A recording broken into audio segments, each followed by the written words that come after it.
Big बॉसच्या 18व्या season साठी सलमानने घेतले बाहुबलीच्या बजेट पेक्षाही जास्त मानधन। जोर जोर से बोल के लोगों को स्कीमें बता दे। ऐकून तुम्हालाही धक्का बसला ना? आता त्याने किती मानधन घेतले हे जाणून घेण्यासाठी तुमचीही उत्सुकता नक्कीच वाढली असेल। यासाठी हा व्हिडिओ शेवटपर्यंत नक्की पहा।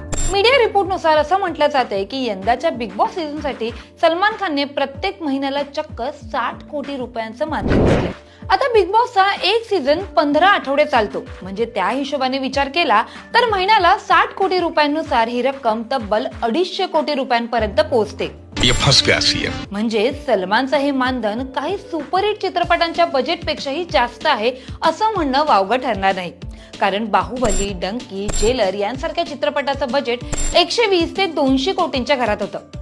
तसेच सलमान शिवाय बिग बीन सारखे बडे कलाकार देखील शो होस्ट करण्यासाठी तगडी रक्कम आकारतात, पण त्यांना मिळणारं मानधन हे सलमान पेक्षाही कमीच आहे। चीटिंग करता है तू। यंदाचा बिग बॉस सीझन हा माझा शेवटचा असं म्हणत सलमान पुढील सीझन होस्ट करणार नसल्याचं त्यांनी सांगितलंय। अभी मजा आएगा ना। त्यामुळे पुढच्या सीझन मध्ये तुम्ही कोणत्या कलाकाराला बिग बॉस होस्ट करताना पाहाल हे आम्हाला कमेंट बॉक्स मध्ये नक्की कळवा। तसेच मनोरंजन विश्वातील अशाच अपडेटसाठी लोकमत फिल्मीला फॉलो करायला विसरू नका।